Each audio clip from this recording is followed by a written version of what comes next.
If you like the channel, please consider becoming a patron at patreon.com/MundaneMat. Hey, what's going on, everyone? My name is Matt Jarbo, this is 3 Buck Theater, and this is my review, my what I think, of the Orville Season 1, Episode 8, Into the Fold. Finally, a Claire-oriented episode. Well, not just Claire, a Claire and Issac-oriented episode. I think at this point, we've gone through the main cast in terms of them getting an episode centric to their character, with the exception of Bortus, and I know we had episode 2, or episode 3 was all about Bortus back on Mocklin and dealing with the whole baby issue, but that still wasn't a lot with him. And I feel that since then, his character has taken a bit of a back seat, and he's gotten some good lines in the last couple episodes, and I'm like, give me more Bortus. I like more Bortus.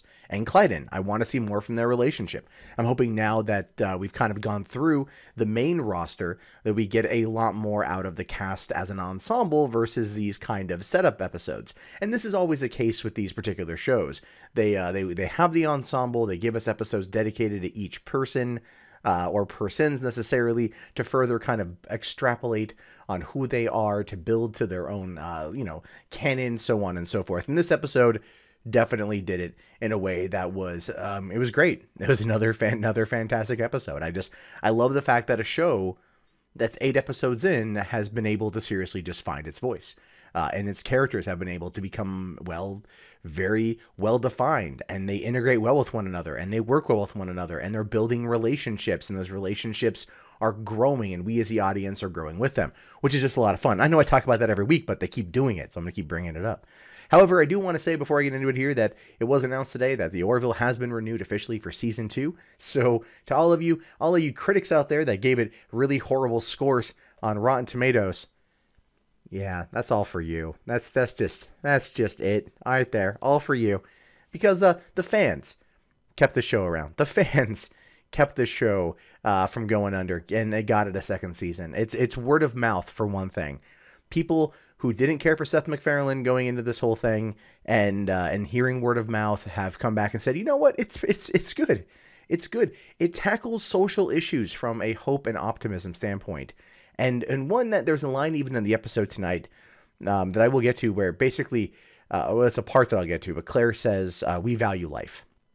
And I believe that is kind of at the core of what the Orville is. We value life is what essentially I think she's trying to say. The whole idea behind the show, like I said, hope and optimism, not coming at it from a pessimistic or cynical viewpoint of the future, not so much a dystopian take, but a, how can we grow and evolve? And that's essentially what the Union is and the Orville is. And I just like that it was further exemplified here with the episode. So this time around, Claire is taking her 2 boys, which before now, I don't recall her saying she had 2 boys. So that was a bit of a thing. I thought she was in like a holodeck, at first. I thought she was there. I thought this was like a dream sequence or something or whatever. But she's taking her 2 boys to on a vacation to kind of like a pleasure planet. Like, well, pleasure planet gives it a wrong connotation. Like more of like a playpen planet, a whole place disguised for parents to drop off their kids to go off, have fun. And unfortunately, her particular pilot is unable to join them. And so Kelly actually talks Issac into taking them there. And Issac agrees, and Claire first is like, oh, crap, it's Issac, because they haven't had much of a rapport until now. Granted, that's changed at the end of this episode, but still, they were talking, and her boys were doing what normal young boys do. They fight, and Issac makes an observation that goes completely over Claire's head, or she just chooses to not acknowledge it. She goes, the older and less intelligent one. And he just says it point blank, and she doesn't respond, which I thought was really interesting that she didn't choose to acknowledge that comment. And later on, he even kind of, tells the kids, like, oh, you're not as dumb as I thought you were, which I thought was, again, an interesting comment to make to a child. But that being said, they go through this Class 2 spacefold where it ends up putting them about 1,000 light years away from where they were originally, and it's damaged the hull to the shuttle, so they decide to set down on an uninhabited moon, or so they thought. And they end up crashing. Claire gets separated. Issac, at that point, he basically becomes Mr. Mom, right? He becomes Daddy Issac. And here's an AI construct, an artificial being who has no emotion, who doesn't necessarily care, and he's looking after two boys, and he's basically just kind of putting them in their place constantly. But then over the course of looking after them, he becomes more affectionate. He tries to work with them, because his entire idea, his entire mission is to understand humanity, and in some aspects to also you could say mimic parts of being human when it comes to interacting with humans in order to get the desired result. So it works out quite well that he ends up taking on this kind of father figure role to these kids who are in this situation that they don't know what to do. And as a result of this, Claire gets separated from them because the back half of her shuttle, or the back half of the shuttle, flies out, and she goes along with it, which I was not expecting. It caught me off guard, and I was like, oh, damn! Oh, damn! Right? Well, she gets knocked clear of the shuttle wreckage and then found by some random person. Some random individual grabs her and drags her off. And when she awakens, she's in a small, not like a prison cell, but she's in a boarded up room, and she's told that she is safe.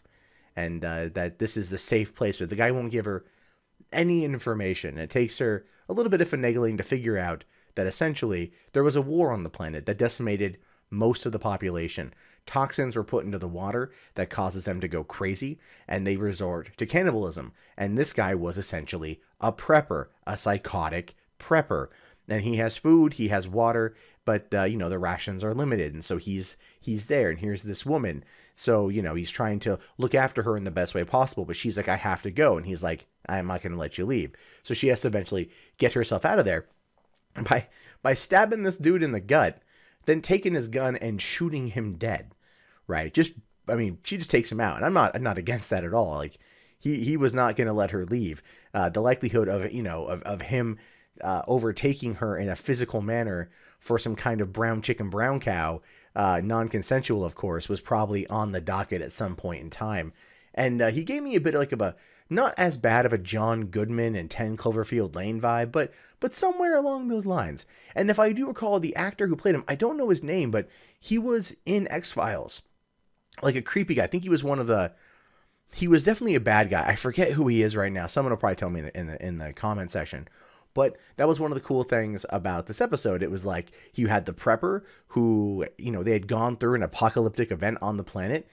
He knows that everyone else basically is kind of like cannibals, or kind of not so much zombies, but super, super willing to feast on their own.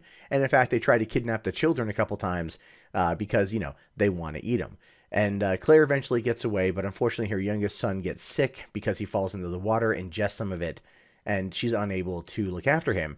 And Issac was able to get a brief shot out through through a brief distress call out, and was able to then go and kind of alert the Orville. And the Orville had followed them through the glory hole, as Gordon put it. I love it. He goes, back in the academy, we called this kind of thing a glory hole. And then Ed's like, no, you called it a glory hole. No one else called it a glory hole. And then they go through it, and Bortus goes, now entering the glory hole. Just deadpan like Bortus. It was a great line. Very similar to last week's I Can Sing. Just out of nowhere, like this funny line from Bortus. Hence why the comment I made earlier about like Bortus essentially like getting a lot of really funny one-liners and funny little moments, but not getting like a lot more. Like, I'm hoping next week or the next episode we get a lot more out of Bortus, because I love the character quite a bit.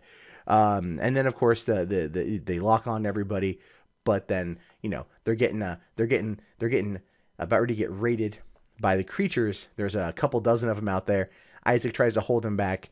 The eldest son ends up getting a gun, and this is where where Claire tells him, put the gun on stun, because they may not value life, but we do. And the idea there is not to kill him. So Issac and him go full on Western on these guys, take out a couple dozen of them. Shuttle comes in last minute, scares away the last few. Claire, in the process of getting back to the shuttle, did shoot and kill one of the creatures. She took a bit of his blood so she'd have a sample in order to try to figure out a cure for this particular disease. And they end up getting back up into the Orville, and she does concoct a cure. And then she talks to Kelly, and she's like, I want to, Kelly says, well, we're trying to get the okay from the Union to head down to the planet with the cure and hopefully be able to help them out. Which, again, is an angle of the show that I like. And I don't think on Star Trek Discovery we would have had a moment where they're like, how can we then use this to benefit those people? They would have been like, oh, yeah, our crewman is sick. We cured them. Now off to the next mission. Whereas here, they're like, okay, a son of a crewman was sick. We got that person cured.